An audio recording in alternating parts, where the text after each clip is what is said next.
Oggi siamo a Cambridge, ospiti dell'ID Tech, che è la principale società di ricerca e di mercato nell'ambito dell'RFID. ID Tech fa ricerche da oltre 10 anni in questo settore dell'RFID. Regard Mr. Peter and many thanks for the opportunity to be together today to interview you. Many thanks and the compliments about the accuracy of your research in RFID field. The first question is the worldwide evaluation. I know your graphical and I know that actually Italy is in 11th position. We have US first, United Kingdom second, China, Germany, Japan, France, Australia, the Netherlands, Canada, Korea, and then 11th position arrive Italy with about 63 case study application. Do you have a comment about the Italian market? Yes, several comments. We think that Italy probably is not just number 11 in the number of case studies that we have, it is also number 11 in the money spent on RFID. So it is a somewhat late starter, but it's moving relatively fast now. The main reason for that is that governments are really pushing RFID. They create most of the market. For example, when it's used on baggage tags in America, the government is paying for that directly with special grants. When the military uses it, that of course is government money. But when you have in China a national ID card, which is a huge $6 billion program, that is the government. So whether it's national government or local government, that is the main driving force that's been creating the RFID market. And in Italy, the government hasn't done as much as in other countries, although there are exceptions where the National Postal Service is ahead of many other postal services.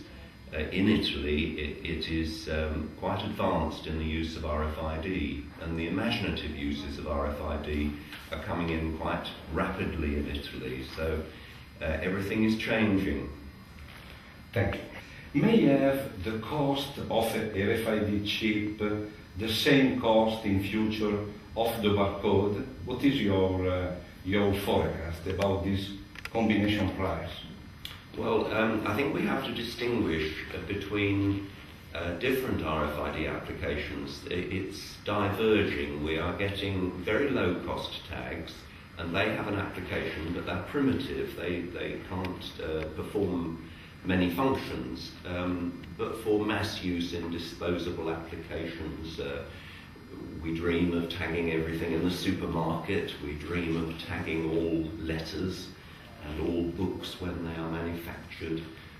And those sorts of applications, we want a very low-cost tag, but a large amount of the RFID market is going in the other direction, where we have tags that are a piece of plastic with a coin battery and very sophisticated chips. And even in the middle with a passport, e-passport that most of the countries now are issuing, that is a very sophisticated chip that costs over €4, and the total tag is over €6, and that has over 1 million transistors in the chip, and the priority is not to make a very cheap primitive product for a passport, it's to have a very secure product with a great deal of sophistication. So we are looking, obviously, as an industry at very low-cost tags for very high-volume applications. We would like to replace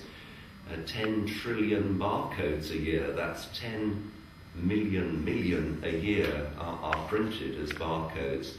But probably we have to copy barcodes quite closely to do that. For example, 85% of barcodes are not on labels anymore. They're printed directly onto the product, whether it is candy or other applications. And it will one day be possible to print the electronics directly onto things, just like the barcode déjà vu. And that will get the price down to 0.1 of a euro cent. But that is a more distant dream. To start with, there is work on replacing the silicon chip, which will never be below about 5 euros. And so we have to get rid of that with something simple. And that's rather like anti-theft tags. There are 12 billion anti-theft tags fitted to items in shops and libraries, and none of them have a silicon chip in. So RFID has to go the way of anti-theft tags and become very simple, preferably a printed product made in very high volume, and that will be part of the market. But when they come, they won't be put in passports. They won't be put in sophisticated devices that locate you when you're on an oil rig, and you have to have a massive actuation, and you have to locate people in 3 dimensions. Those are the sophisticated applications which will always use a clever silicon chip. Thanks. Bene. The Chinese market now is very big. Do you think that that Chinese market will train the reduction of the chip cost? Yes, to some extent. That's true. China became the world's biggest RFID market last year. It probably will slip back to be the second biggest this year, with America taking over, because last year it was mainly the peaking of the national city card schemes and the national ID card scheme. So yes, the Chinese are making more RFID cards than anyone else, and that will affect the chip price for cards. But it's not a general thing yet. The Chinese are not using the largest number of low-cost tags for supply chains and so on. So yes, the Chinese suppliers of chips and of complete tags and systems will be formidable, but not quite yet. The privacy problem that we did in the past, do you think was an alibi excuse for the growing of the market, or is it a real problem? I don't think it is a serious problem. There are much bigger privacy issues with other things, such as taking DNA from children and recording their details, and use of video cameras in private places. RFID is now thought of much more like a barcode, and no one thinks a barcode is threatening.